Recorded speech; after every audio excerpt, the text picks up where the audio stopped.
बिस्मिल्लाहिर्रहमानिर्रहीम। इद्दत केस की समाअत आज डिस्ट्रिक्ट कोर्ट के अंदर थी और लास्ट हियरिंग के ऊपर अदालत ने फैसला जो है वो महफूज किया था और कहा था कि आज के दिन फैसला जो है सुनाया जाएगा और फैसला सुनाने से पहले एक मौका जो है ख़ाविर मानका के वकील को जो है वो दिया जाएगा।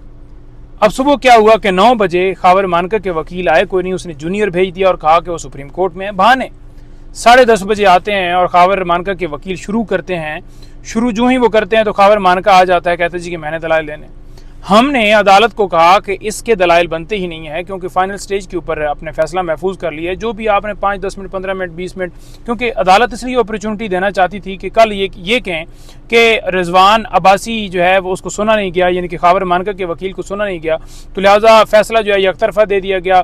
तो हम पहले ही इस जज के ऊपर अदम एतमाद कर चुके थे और हमें यही एक्सपेक्ट थी और हम इस फैसले को नहीं मानना तो डेफिनेटली जो भी था उसने नहीं माना था, लेकिन अदालत ने एक वो जो लीगल एक फॉर्मेलिटी होती है या एक वो कह लें कि एक वो खाना पूरी जो होती है कि ये चीज़ भी ना रह जाए कि इनको आखिरी मौका नहीं दिया गया। क्योंकि आपको पता है कि ख़ाविर मानका का वकील इससे पहले डेनमार्क भाग गया था और वही डेनमार्क भागने के बाद दोबारा जो है वो आया है और डिले टैक्टिस जैसे 2 दिन के अंदर इस केस के अंदर फैसला सुनाया गया था, 2 दिन के अंदर इद्दत केस के अंदर। और यहाँ पर मुसलसल डिले टैक्टिस की जा रही थी कि लंबी बहसें, लंबी समातें, एक ही नुक्ते के ऊपर बार बार एक ही चीज़, बार बार एक ही डॉक्यूमेंट, बार बार कभी कोई चीज़ पढ़ते हैं, कभी शहादत पढ़ते हैं, कभी जिरा जो है पढ़ते हैं, कभी कोई चीज़ पढ़ते हैं, सिर्फ और सिर्फ लटकाने के लिए।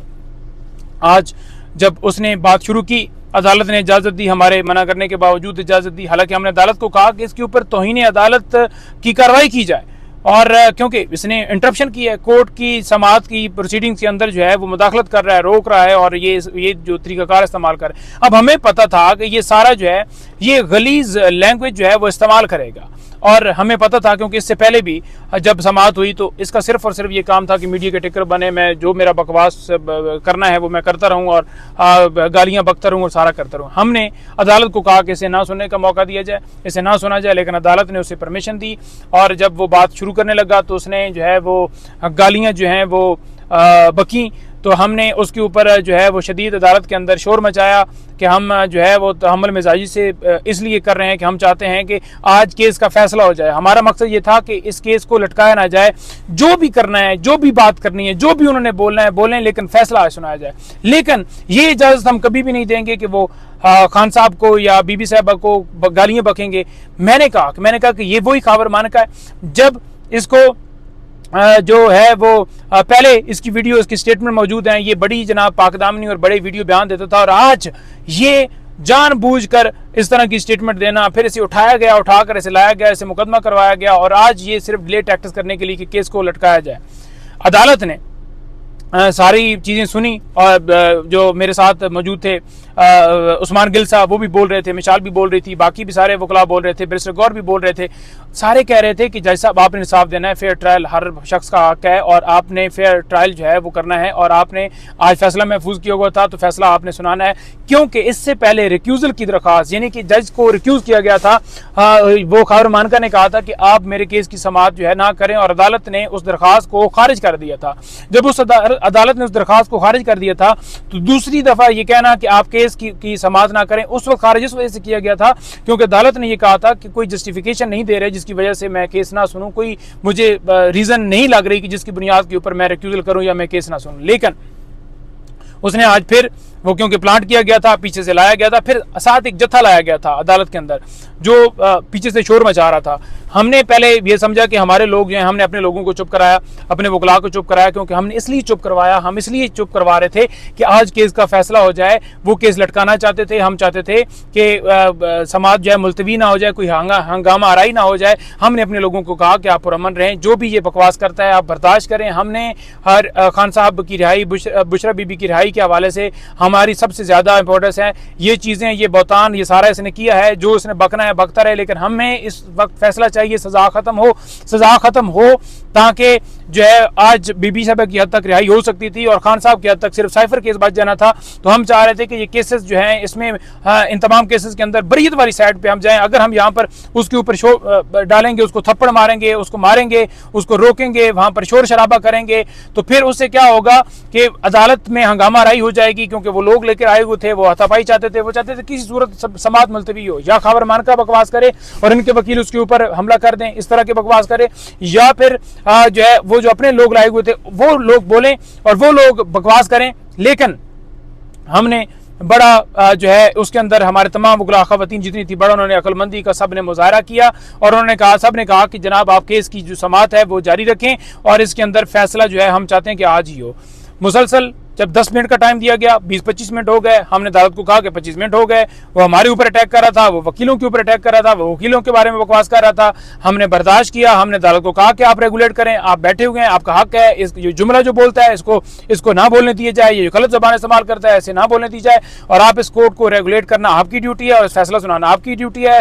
अब इसके ऊपर डिसाइड करना कि ये केस जो है ये आज आपने फैसला सुनाना है या नहीं सुनाना, ये डिसीजन आपका है। रिक्यूजल का भी फैसला आपने पहले किया हुआ है, तो रिक्यूजल बनती ही नहीं है कि इस केस को ना आप सुने, तो लिहाजा आप मेहरबानी फरमाएं और फैसला जो है वो करें।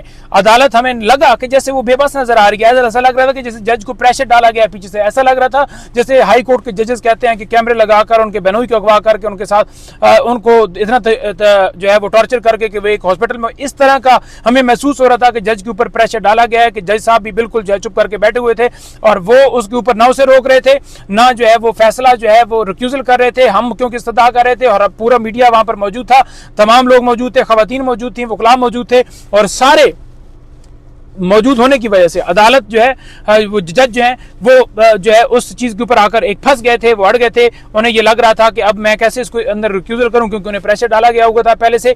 तो ये चीजें वहां पर हम नोट कर रहे थे। अदालत को जब कहा, अदालत ने खुद भी माना कि बिल्कुल मैंने रिक्यूजल की और इस मामले के ऊपर सारा मामला किया, और उनको भी कहा कि रिक्यूजल मैं कर चुका हूं, तो ये कोई जज्बात नहीं है।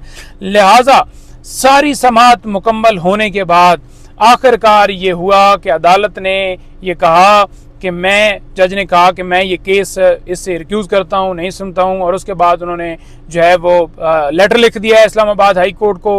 उन्होंने जो है वो कहा है कि मैं केस नहीं सुनूंगा। अब इसका सिर्फ क्या मकसद था? मकसद ये था कि जैसा पीछे हट जाए, किसी और के पास केस जाए, फिर दोबारा से समाअत शुरू हो, फिर दोबारा से दलाइल शुरू किए जाए। हम इस चीज़ की पुरजोर मजम्मत करते हैं। हम ये कहते हैं कि ये अदलिया आज़ाद नहीं है। ये जो आकर फार्म 47 की पैदावार और जो लोग भिजवाए जाते हैं, खासतौर पर किसी के कहने के ऊपर, किसी के इशारे के ऊपर जो आकर अटैक करते हैं, उन्हें इस चीज़ से तकलीफ है कि अदलिया जो है वो आज़ाद ना हो, अदलिया के अंदर अदलिया को प्रेशर डाला जाए। इस बात का हम जिक्र करते हैं कि ऐसे प्रेशर डाला जाता है अदलिया के ऊपर। अगर जज जो है उन्होंने फैसला सुनाया ही नहीं है, तो आप पहले से आकर इस तरह की हंगामा राई करके आप केस ना सुने, क्या रीजन है? वजह भी तो बताएं ना। अदालत ने मेरिट के अपने जो प्रोसीडिंग, जो कानूनी तौर पर केस चलाना होता है, उसके मुताबिक केस चलाया, लेकिन उस जज को इतना किया गया कि उस जज ने रिक्यूज कर लिया है और इस केस के अंदर अब डिले हो गया है। इस केस के अंदर लटका दिया गया है कि बीबी साहब रेहाना हो, खान साहब की इसमें राय खत्म ना हो। उधर आपने साइफर केस देखा कि जिस तरह से वो यौम तकबीर डे जो है आके और उसको लटकाया गया है, इस तरह से ये लटकाया गया है। ये नहीं चाहते कि खान साहब की राय हो, सिर्फ और सिर्फ वाहिद हल सड़कों पर निकलना है। और मैं हमेशा बार बार आपसे सदा करता हूं कि जिस वक्त पुरअमन एहतजाज की कॉल दी जाती है, खुदारा तमाम लोगों से मेरी गुजारिश है कि तमाम निकलें। फिर ये ना कोई देखे कि वो निकल रहा है उसको देख के खुद ट्वीट करें, बल्कि खुद सारे लीड करें, खुद सारे आएँ, खुद सारे निकलें। जब तक आप नहीं निकलेंगे, आपके मुल्क के अंदर यही होगा। एक साबिक वजीर आजम, एक साबिका खातून अव्वल के साथ ये सलूक हो रहा है। तो आप क्या समझते हैं कि आपको कोई इस मुल्क के अंदर इंसाफ देगा? क्या इस मुल्क के अंदर आपके साथ जो जुल्म हुआ है, क्या उसके ऊपर आपको नजर नहीं आता कि आपके साथ क्या हुआ है, या आप अपने बच्चों के लिए क्या करने जा रहे हैं, कि आपके बच्चे भी इसी तरह के सिस्टम के अंदर रहेंगे? तो इसलिए आपने तैयार होना है। कप्तान कॉल देगा और इंशाल्लाह पूरा पाकिस्तान निकलेगा। हम इस फैसले की पुरजोर मजम्मत करते हैं। हम इस फैसले को जो रिक्यूज किया गया है इसको नहीं मानते। जो आज अदालत के अंदर कार्रवाई की गई है, जो आज प्लान किया गया था, ये एक शर्मनाक हरकत है। और जिन्होंने सब ने ये प्लांट किया, ये हरकत करवाई, उनके लिए शर्म का मकाम है। क्या उनके घर में माएँ बहनें नहीं है? माएँ बहनें वहां पर मौजूद थी अदालत के अंदर, जहां पर ये बकवास किए जा रहे थे, और ये करवाया गया। और ये है बुजदिली, और ये है हारना। ये चीज है जो आप हार चुके हो। ये है बुजदिली जो आप डिले टैक्टिक्स करके भाग के जजेस को यरगमाल बनाकर प्लांट करके लोगों को ला रहे हो, अगर इतने ही बहादुर दिलेर और जुर्रत वाले हो तो फिर आओ मुकाबला करो, फिर मेरिट के ऊपर कानूनी तौर पर मुकाबला करो। वो मुकाबला तुम कर ही नहीं सकते क्योंकि तुम ये हार चुके हो।